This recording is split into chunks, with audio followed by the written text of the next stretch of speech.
and welcome back to Mads World. I'm your host Mads, and I do hope you've been enjoying the show so far.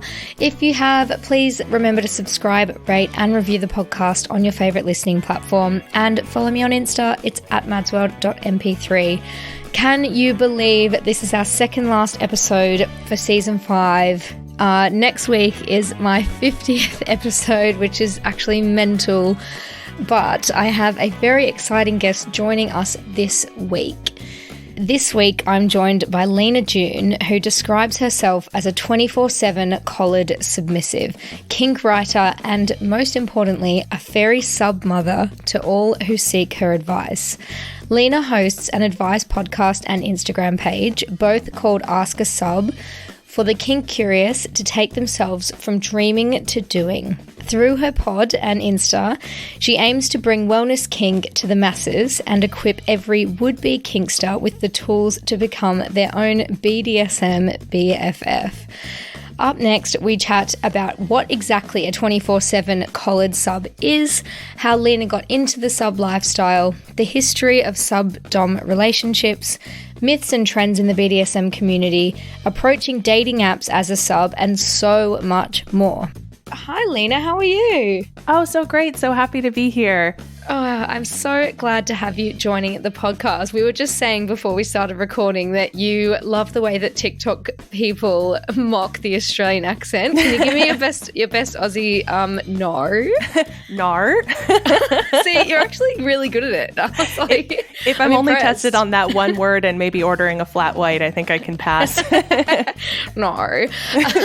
Love it. So yeah, thank you so much for joining the podcast. Let's jump into our speed date question round, which is our upfront fun questions, and then jump into a bit more of a discussion later about your life as a 24/7 collared sub.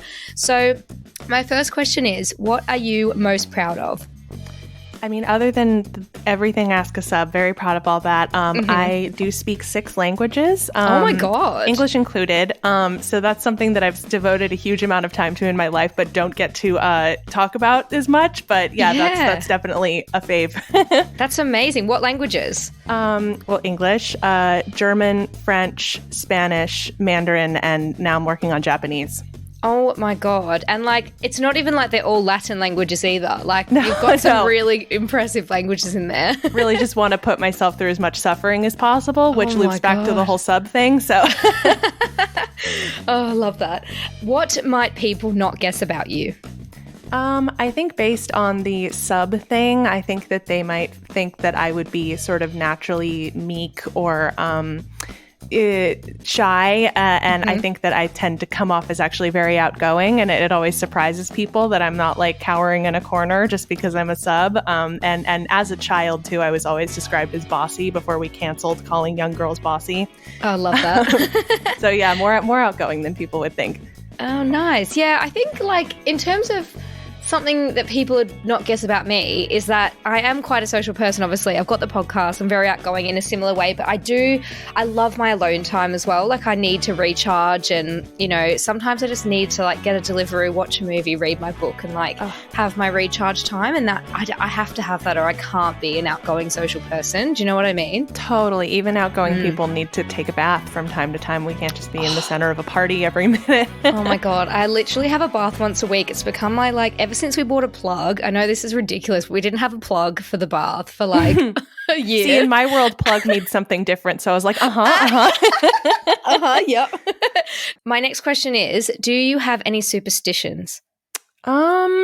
I am not a big superstitious person, although I love like witchcraft and everything. I just try not to sort of think that my thoughts can influence the outside world in a bad way. Yeah. But I will say that like to that end, I'm always like, ooh, don't like say it or don't mention it because then it might not happen. So I'm very like secretive, which would surprise no one given that my entire internet life is conducted under an avatar and a pen name. But yeah, other than that, I'm not like, well, I do touch wood, but I'm not like, oh, I can't go to the 13th row, can't, this or that.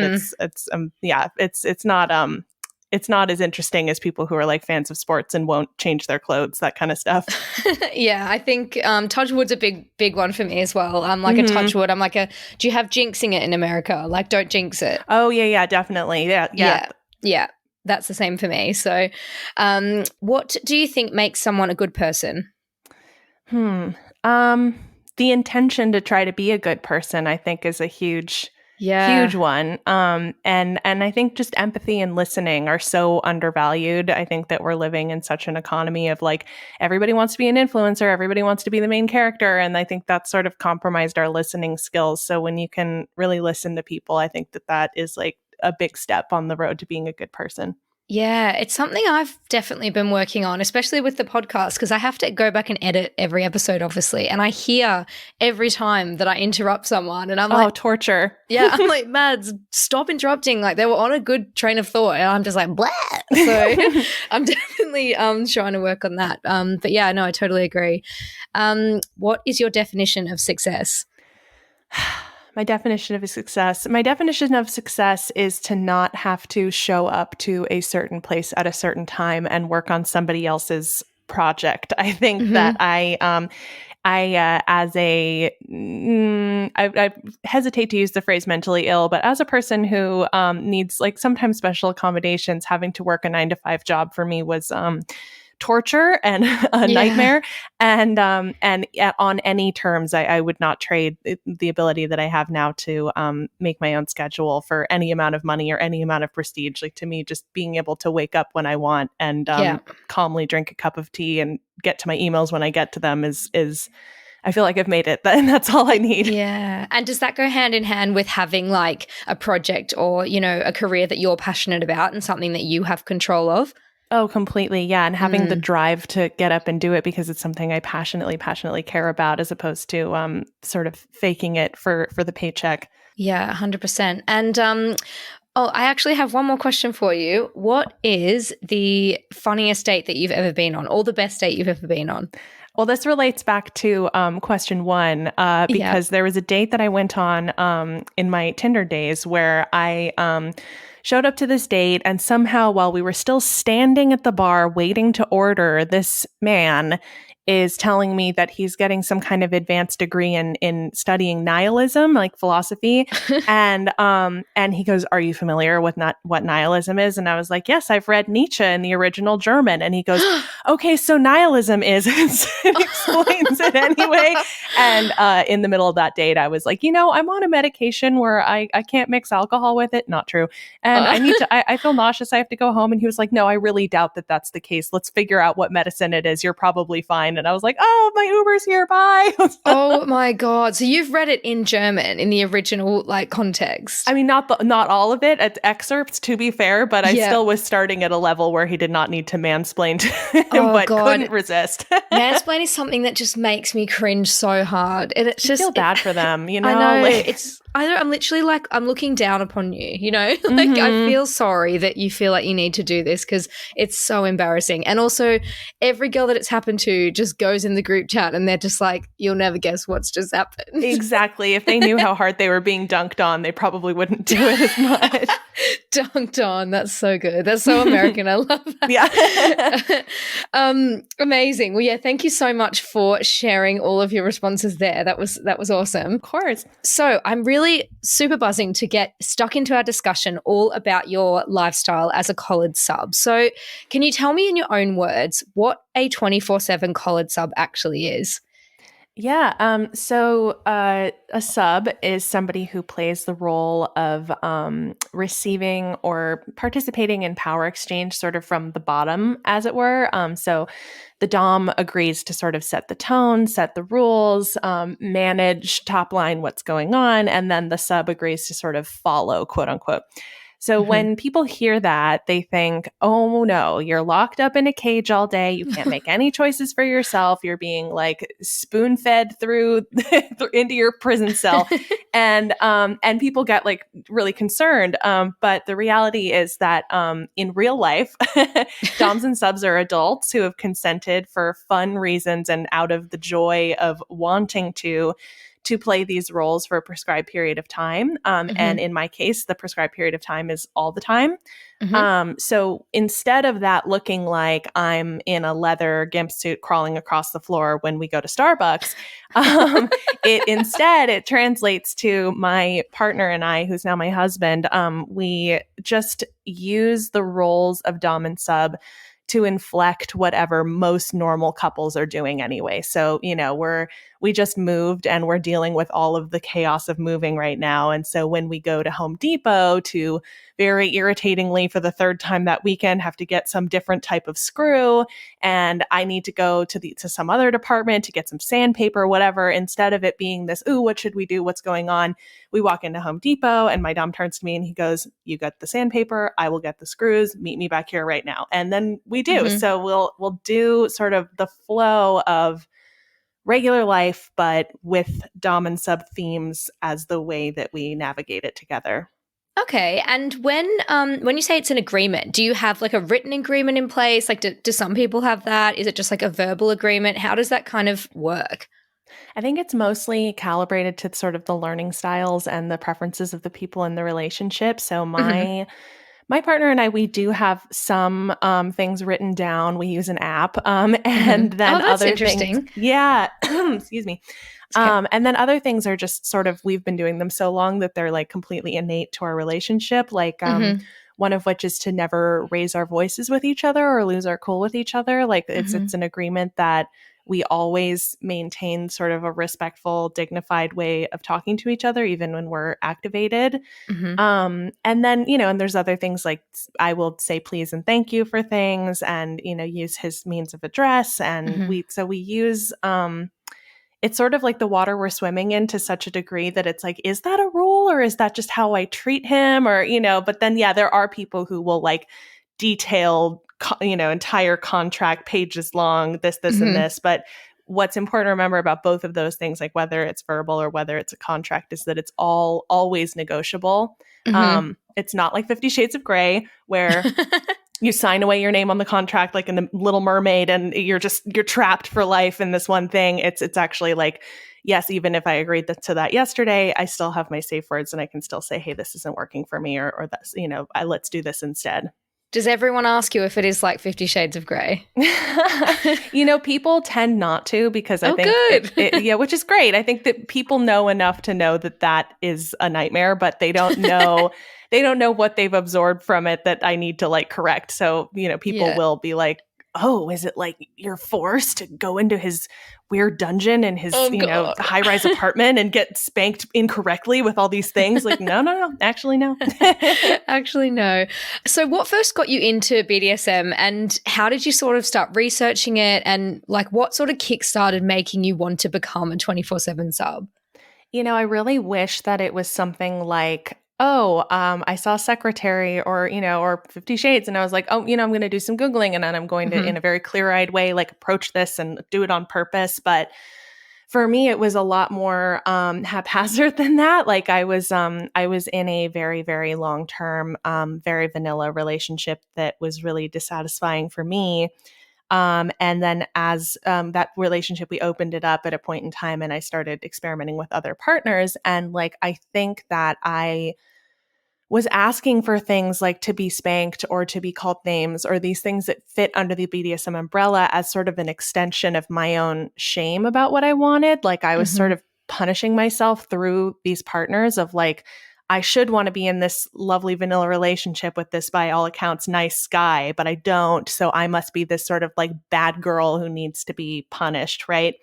And then as I sort of was just blindly bashing my way through the Los Angeles dating scene, just being like, hey, how about you? Why don't you spank me? Just that I started to run out of gas on it. And then when I met my partner, I was like, my current partner, I was like, hey, I'm a sub and I've had all these experiences and da-da-da. And he's like, yeah, but like, what are your safe words? And like, what's your aftercare practice? And I was like, oh, I don't know any of that. So I then did my research and started to sort of figure out, oh, okay, so not only am I not bad and gross and wrong for wanting these things? This is just like the flavor of how I experience sexuality, and I deserve to experience that in a way that is safe and respectful of me as well as the other person. And it's so cool that you're empowering people as well to sort of figure out that about themselves, because I think there's not, I mean, maybe now there is, but a while ago there wouldn't have been much out there that was BDSM positive and, you know, helping these people to sort of explore their sexuality and figure out what they like. So I think it's really cool what you're doing. Oh, thank you. I mean, I really started doing it because I found that the available resources, you know, even if they were BDSM positive, they did not aesthetically include me. Like I sort of think of the way that BDSM has often been represented as very like Gen X and having like a really specific sort of like tone about it, that me as this like California millennial, you know, wellness girl was like, oh, like that's not speaking to me in my language. So I think like a big part of what I set out to do with Ask a Sub is just like using the visuals of memes, I sort of created this visual style that I think represented a lot more people like me. So when people feel represented aesthetically, that gives them access to the safety of how to do this stuff in a way that is not harmful to you. And I think that's like super important, like just making people feel like there's room for them, because BDSM can be pink and soft, is actually like a lot more important than I even realized starting to do it this way. Yeah. Can you tell me more about the Instagram page that you run? Like, do people message you in your DMs asking for advice? And like, how did it sort of start out? How did it start to grow and those sorts of things? Yeah, so the Instagram is called Ask a Sub, and it was really interesting because the way that it began was that I had a Tumblr where I wrote advice columns on that Tumblr, and then I just sort of opened up this Instagram and was sort of like putting up a picture from the Tumblr post and being like, "Here's this Tumblr post," to like 0 followers. And then what happened was I found a meme that someone else had made that was kinky. And I think it used like a screenshot from Zootopia, which is not my aesthetic. But I love was that like, movie so yeah, much. it's so cute. It's the cutest good. ever. But it's sort of like that movie has been so intensely co-opted by the furry community that like Oh my God. now I would not.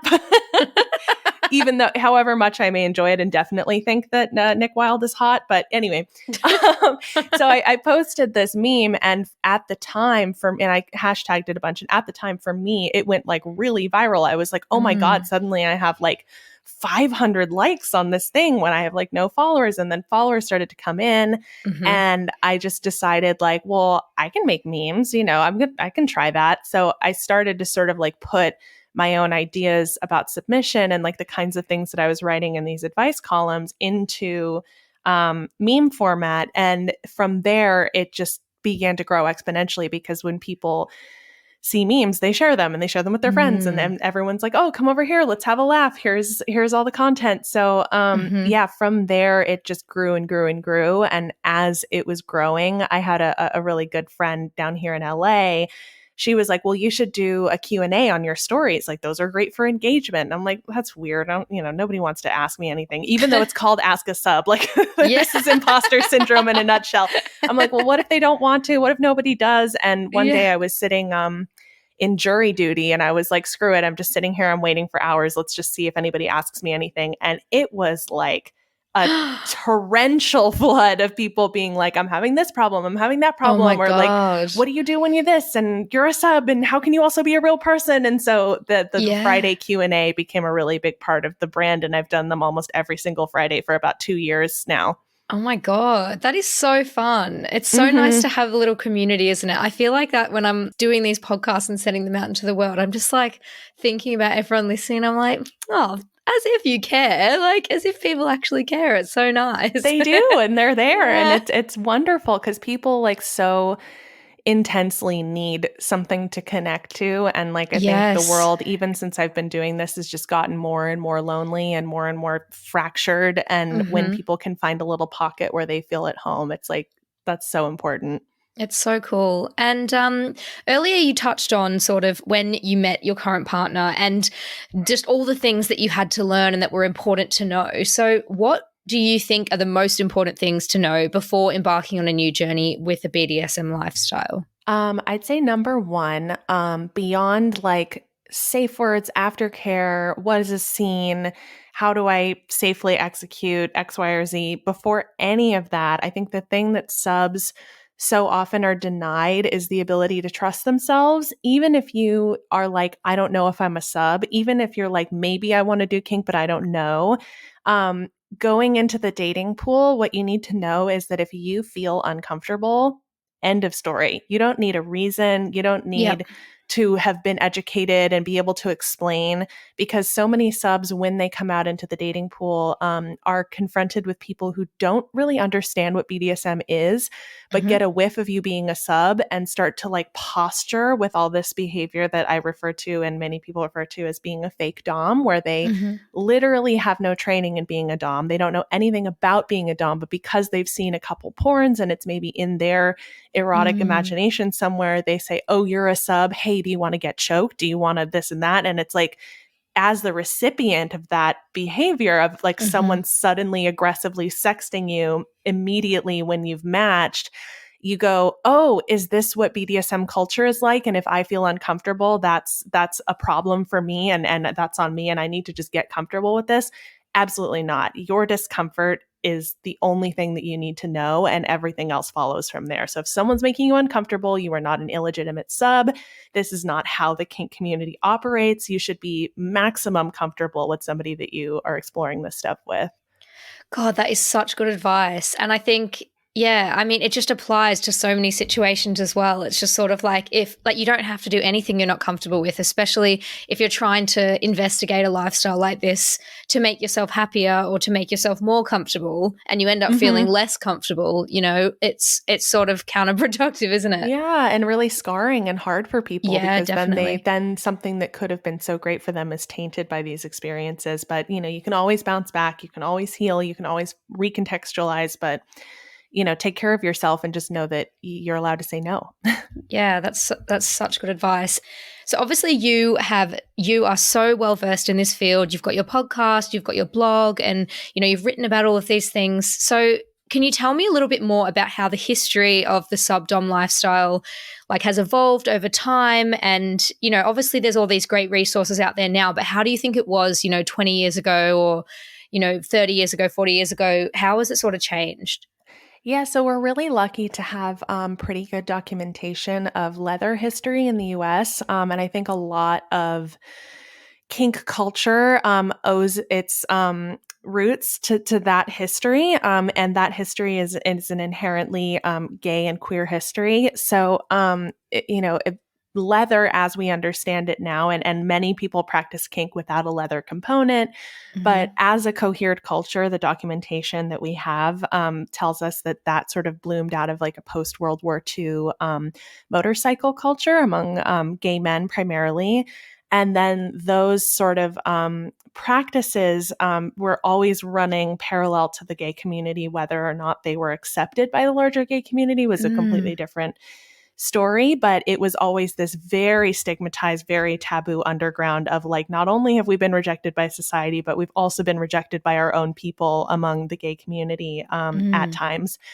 And then as the AIDS crisis hit that community in America, the leather community really rallied at that time. And I think the safe practices of you can have sex, quote unquote, without it being unsafe. And like, here are all of our safety practices. And I think that, you know, and this is something that historians would argue, but it's just my impression that I think it began to get more mainstreamed or more accepted at that time, where we needed to reconceive what sex was, because it was a life or death situation for people. Yeah, that is so interesting. Yeah, and at those times, you know, the leather community also would throw parties and fundraisers, and you know, get money to rally around people, you know, who are in the hospital with HIV. So this was like a time when that, you know, stigmatized underground thing had a chance to be listened to and be considered. And probably because the gay community felt more ostracized than they ever had before with, you know, all of the HIV and AIDS stigma that was being thrown at them. I did an episode about this back when I first started the podcast, which was so interesting. But if there was any sort of distance between those two communities, I guess being ostracized by the wider community is definitely something that brings people together as well. Definitely. And like the enemy of my enemy is my friend kind of thing, where everybody finds themselves on the same side. So then going from there, it just became more and more and more and more mainstreamed. But what's strange is that the leather aesthetics became mainstreamed like in the 90s and in the early 2000s. And then we've got like Rihanna's S&M video. And yet these things, the aesthetics make their way into the mainstream. And then the safe practices and the reality and the nuance of how it's actually playing out don't make it into the mainstream, which I'm sure that sex workers would tell you about the way that like pleasers, like those shoes that they wear, have made it into the mainstream, but then nobody is fighting for sex workers' rights alongside that. So we've seen the same thing happen with BDSM, where our aesthetics make it, but then like stuff like aftercare or, you know, consent or, you know, the very serious culture of mentorship that had been our legacy during that time when people were very underground, that has sort of lost its way, and people are just like, well, I can Google it and do whatever I want. So it has very much changed, but I don't necessarily think it's changed for the worse. I just do think that there's a lot of times where modern day BDSM practitioners can forget where we came from. And that's where a lot of us owe our lineage and where we came from. But then, yeah, all of that said, like the history of Dom sub dynamics is harder to trace because there are records and there are people who've written books about this, about, you know, people who practice something like Dom sub or power exchange throughout time, but it wasn't something that you can document like you can document these men gathered in this bar on this day wearing leather, and we can assume what they were doing. Like sub dom is like a lot more ephemeral because it doesn't even need tools or equipment. It can just be an agreement to sort of play out a certain imbalance of power, but always a balance of respect. You said something really interesting there as well about sort of the aesthetic moving itself into the mainstream, but all of the, you know, the rules and everything that don't follow. Do you think that is what lends itself to those fake doms and, you know, the people that you meet on dating apps, like even something like Field? Do you have Field in the US? Oh, yes. Yeah. Something like Field where, you know, someone will just straight away come in and start saying like they'll either be rude to you or say like some filthy shit. And you're just like, this is just so what you were saying about the behavior that makes people uncomfortable. Do you think that's what's lending itself to those fake doms and that behavior? Oh, 1,000%. Yeah. They're like, well, you know, I saw, you know, Shakira at the Super Bowl halftime show with the rope around her wrist. So like, that's all there is to it. So I think I don't think that these specific men are like huge Shakira fans, although if that were the case, I'd be really excited.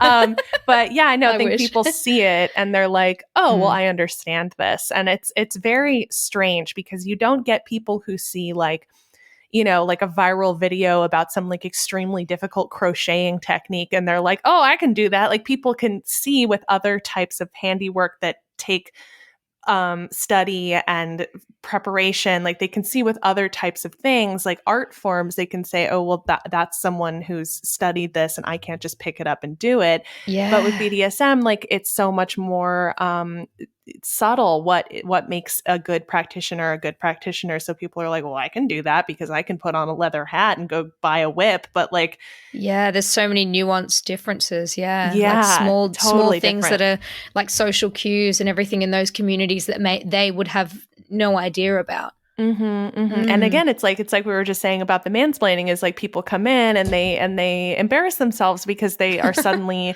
underestimating the high level of what they're trying to get into and then not realizing what they're missing out on. And I pray for all those people to have an opportunity to learn and to put into practice the safeguards that we all consider to be important. But some of those people, just the hubris will not allow that. Do you have like a wide community that's, you know, not on social media, but IRL in LA, like of friends and colleagues and stuff that you connect with? I do. Yeah. LA is sort of a mixed scene. I think people have a lot of trouble here because We have a very thriving like swinger community who are doing play parties. And sometimes those play parties will be like leather themed, but it feels at times for some of us like those people are more appropriating BDSM than practicing it well.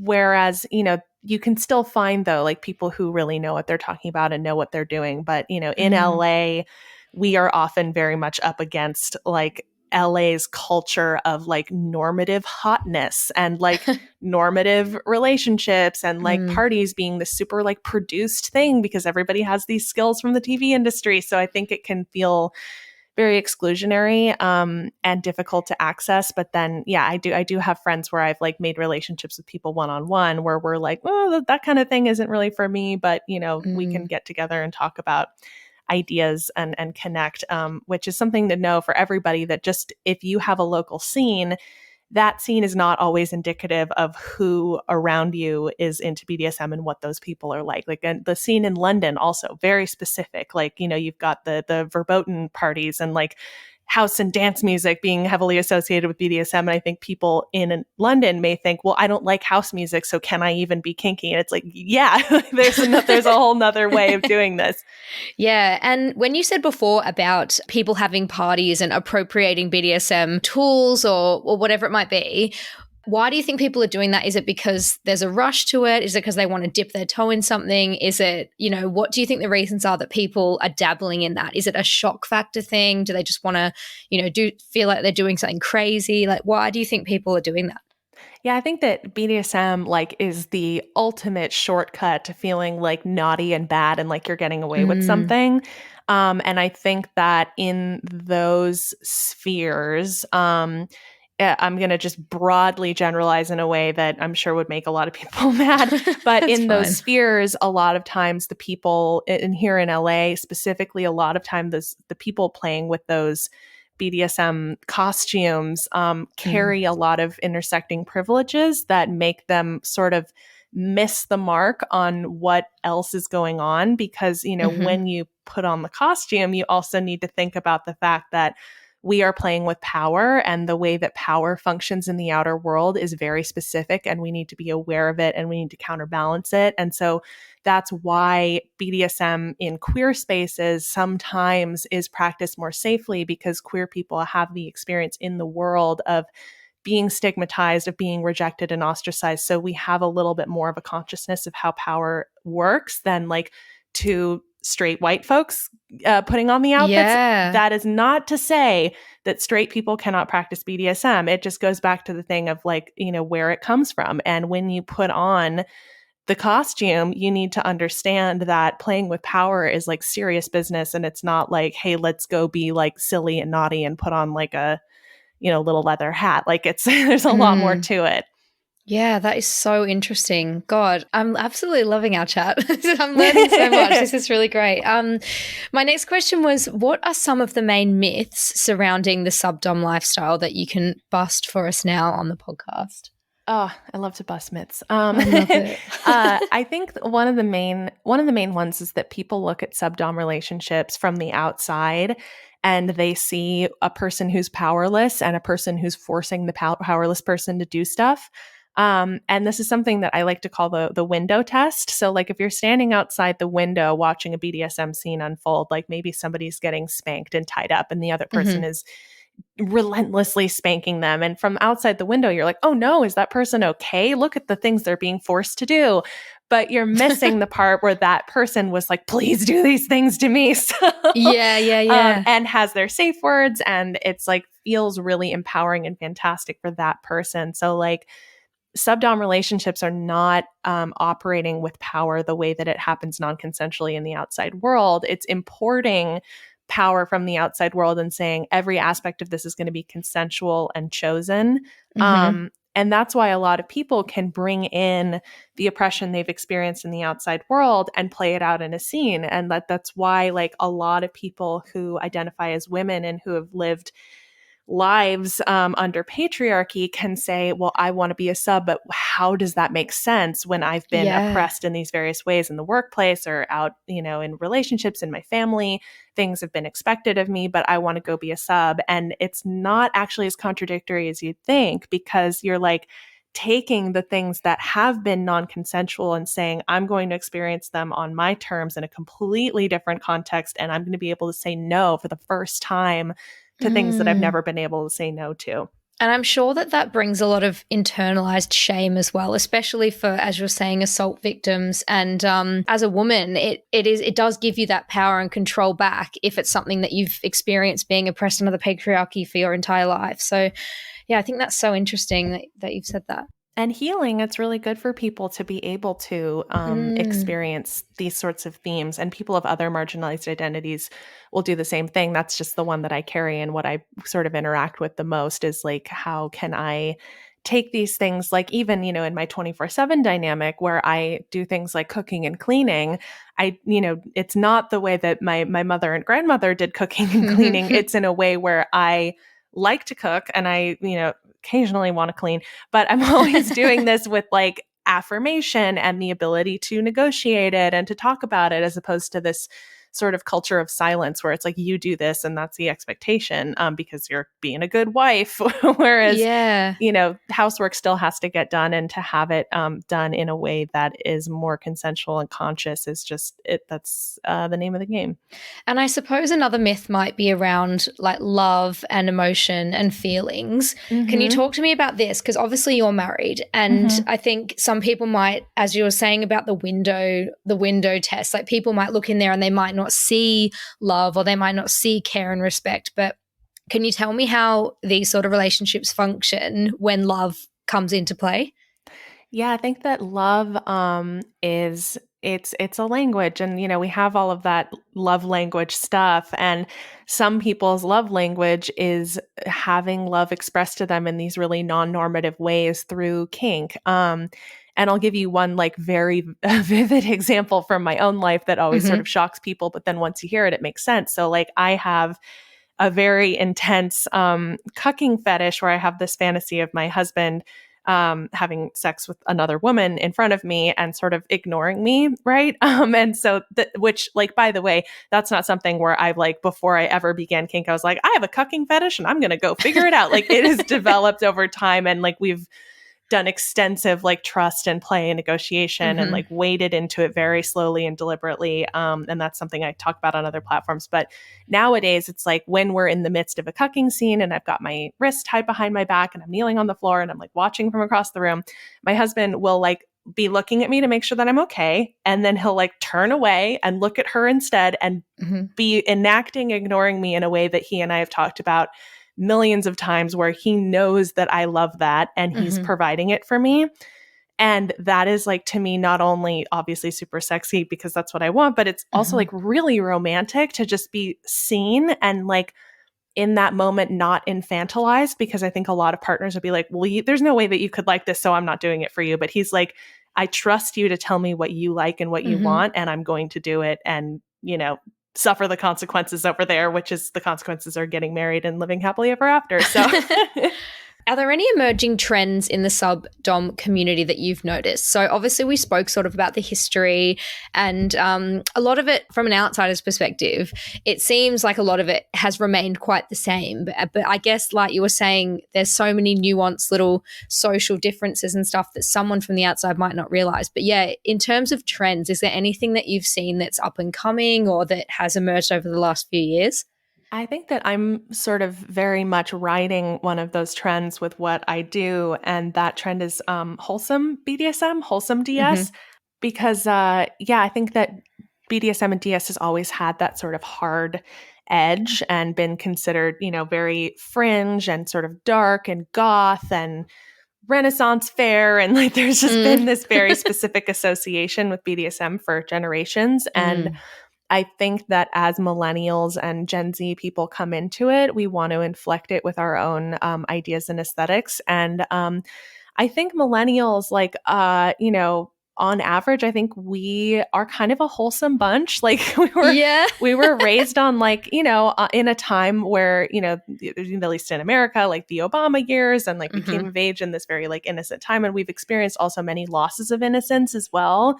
So I think as we come into BDSM, we don't need so much to enact the like super, super hard edge stuff. Or if we do, we want to bring emotions and feelings into that. And so like the space that I've occupied, I think in the BDSM community is to say like, it can be romantic to do these things that other people think of as like really weird and gross. And you can fall in love and you can experience care through this really specific arena. And in fact, you can experience healing and self-care and integration of your trauma and like all of this stuff that, doesn't come to mind when you think of, the riding crop and the scary dom and the, the big boots and yeah. And have you engaged with more people since you've started your Instagram page and started that whole aesthetic? Have you found that more and more people are doing that? Yeah, I do. And so I have like a Patreon community where I have a chat room that people on Patreon have access to. And so among the people in that chat room, I see more and more that the day-to-day of people's relationship dynamics, like it's I get to be inside the window test and see that people are experiencing love and care and this like reciprocal, respectful relationship that you would just sort of miss if you were just seeing like, Robert Mapplethorpe photographs of like what's going on in a kink scene. Like, and so having that inside the window sort of documented and written out, I think that like we're writing a kink history right now of people who are using this in loving ways and expressing like how the love operates. Not to say that that was never there in the past, but and there is great documentation of it. But I think that it's becoming more mainstreamed among BDSM to say like this can be wholesome and spiritual. Just speaking about meeting and connecting with people, how do you and other people in your community typically meet and connect with people on things like dating apps? Is that, I know we spoke about it briefly earlier and that it's something that can be quite difficult when, starting out with this, but how would you suggest that if someone is wanting to sort of start those conversations, how would you suggest they get out there and meet people? I love the sex positive dating apps for this, however rife with issues they also may be. And yeah, I think it's just, it's hard because, if you've been vanilla dating and you're like, oh, this is so hard and it takes so much work to find somebody who's good and who, treats me right or knows how to have sex in the first place. Like these, this is really, it could be really hard to think about adding on another criteria for people. And so, yeah, with kink, you are working in a smaller pool. But that doesn't mean that you need to compromise on your standards because there are people out there. There are people who are realizing they're kinky every day. The pool is bigger than you think. And so, yeah, just putting yourself out there in those sex positive spaces, going to, if you have access, like sex positive events in your area, places that are queer affirming and diverse are often places to find people who have good awareness again of like how power functions and people who can have good conversations. Yeah. So it's out there. That's all I'm trying to say. It's out there. My final question is, obviously the relationships in the BDSM community seem to be more open and there is a lot more speak of consent and they're quite honest relationships in regards to speaking to what you want and keeping an open mind. What are your best tips on having open conversations for couples that aren't in the BDSM community and how we can bring the benefits of that community into, would you call it heteronormative relationships? What do you call like non-BDSM? Yeah, or vanilla, even though that term feels stigmatizing. It's not. Vanilla is a very complex and delicious flavor. It's just a different one. Yeah, how would you suggest, like, what are your best tips for vanilla people to sort of have those open conversations and navigate relationships? I think vanilla. Wow, we could do a whole separate podcast about this because I think so much of BDSM is so applicable and helpful for vanilla people. Number one, aftercare. You try having a time to be cared for after sex because the reason we do it in BDSM is because the stakes are really high. So we always make sure to co-regulate and check in with each other after a scene has concluded. But guess what's also really high stakes and intense? Having sex at all. So like you deserve to have a time after sex to connect and sort of come down. safe words seem like something that's only for kink. And in fact, no, they can be a really elegant and approachable way of giving a no to your partner in a way that doesn't activate you and doesn't activate your partner. And so you two can have a plan of attack if something is stressing you out. And then lastly, I think that what vanilla couples really, really lack, and what's super tragic about not having the language of BDSM, is when you are kinky and you're like, okay, I have this kink that I know I need to enact in this relationship. I better talk about it soon. You sort of like toughen yourself up to rejection. And just the most extreme example, is like, I need to get peed on in this relationship. Consequences be damned, I'm going to talk about this. Whereas in vanilla relationships, everyone's sort of mostly on the same page about what they want, but which makes it harder to bring things up like, oh, I want to do this differently. I want oral sex more often, this kind of stuff.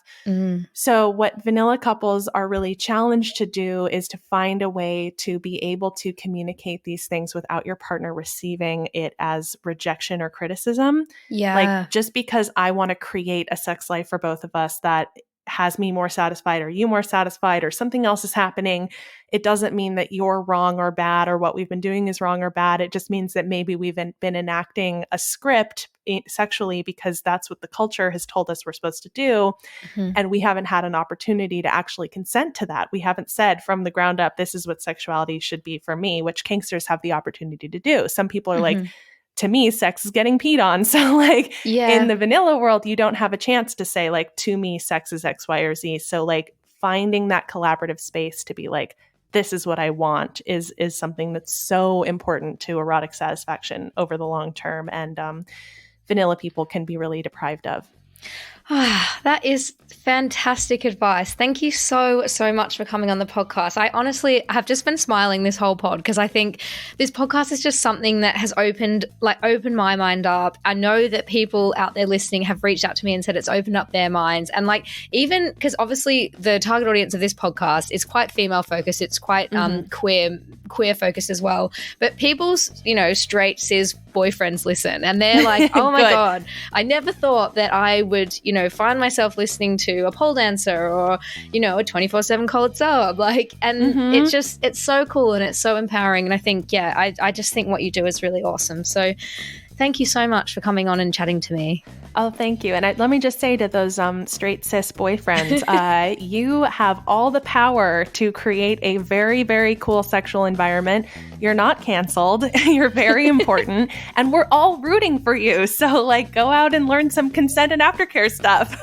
Love it. Oh, thank you so much. I'll chat to you soon. I hope you enjoyed my chat with the lovely Lena. Please let me know on my Instagram. It's @madsworld.mp3 or my website, madsworld.co, if you have any stories or thoughts of your own to share. Love and elbow taps. Peace.